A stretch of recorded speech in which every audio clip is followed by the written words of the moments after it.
Looking outside the box, you know, there's many ways to put the topic of shared services in line. Well, how important is it to look outside the box but not screw up your town as well? Hello, everyone. Thank you for joining us. I'm Joe Basichia. This is Comcast Newsmakers. It is a big challenge.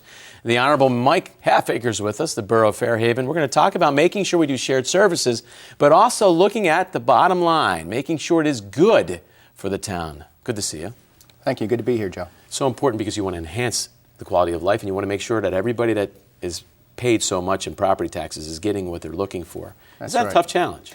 It is. It's something that it's a balance that we have to take into account, and that's what we've worked very hard in Fairhaven to maintain our small town feel, while at the same time saving some money and trying to improve the quality of life. It's a whole mess of strands that we have to keep tabs on. You know, it's easy to say it the way I said it in the very beginning, but the reality is people are paying, and they don't want to see them get anything less than what they deserve. I mean, that's one of the challenges of home rule in our great state. We all have 566 towns that are looking out for their own. Maybe it's the best way to do things. Mm-hmm. But of course, you feel the pressures from the state. We know the economic challenges.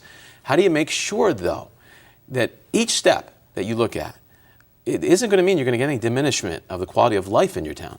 Well, that's the best way to describe it is to take baby steps. We go very slowly.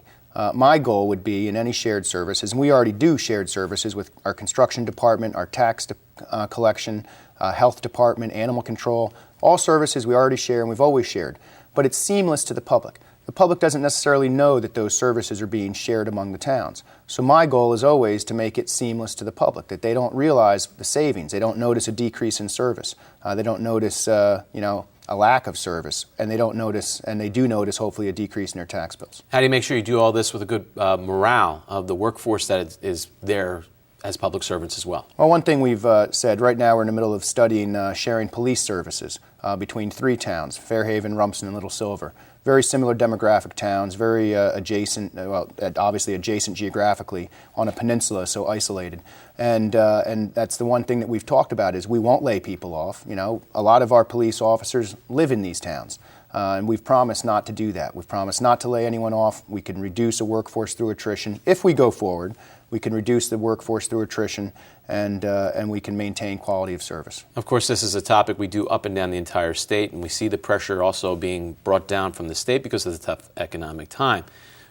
Is there the argument that maybe the state would make that this is all going to be a better scenario at the end? Shared services, it enhances each town's vitality. Can that happen? You can spin it any way you want, and that's what makes this such a tough thing. It really is a matter of spin. On behalf of my taxpayers, I have to look at what they want and what it's going to cost them or save them in tax dollars. The fact of the matter is, it does not look like our police shared services proposal would save a significant amount of money. So then I have to go to my residents whose tax bills average $8,000, $9,000, $10,000 or more a year and say, is it worth it to you to save $200 on your tax bill in return for, regionalizing your police department or merging your police department and losing that small town feel? Because that's really what it gives it. People like to know the name of their cop.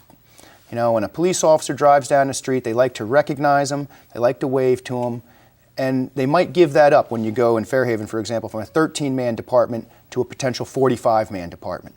If they lose that, is that worth losing for their $200? I think a lot of my residents are saying, no, it's not. This is why I particularly enjoy interviewing mayors up and down the state, because this is the heart of our situation right now in the Garden State. How do we make sure we keep this identity and also do it in a cost-effective way? You know how difficult it is getting for us property taxpayers. The reality is home rule in many ways is under attack. Is that good or bad? Is this good for our state right now to take this challenge? I think we have to ask the questions. I've always, and you said in the beginning, thinking outside the box. Ask the questions, make an informed decision. And that's what we're doing in Fairhaven. This hour's newsmaker has been Mayor Mike Halfacre of the Borough of Fairhaven. Thank you so much for being with us. Thanks for having me. I'm Joe Basichia. This has been Comcast Newsmakers. It's seen exclusively right here on Comcast Cable. For more information, you can check us out online at cn8.tv.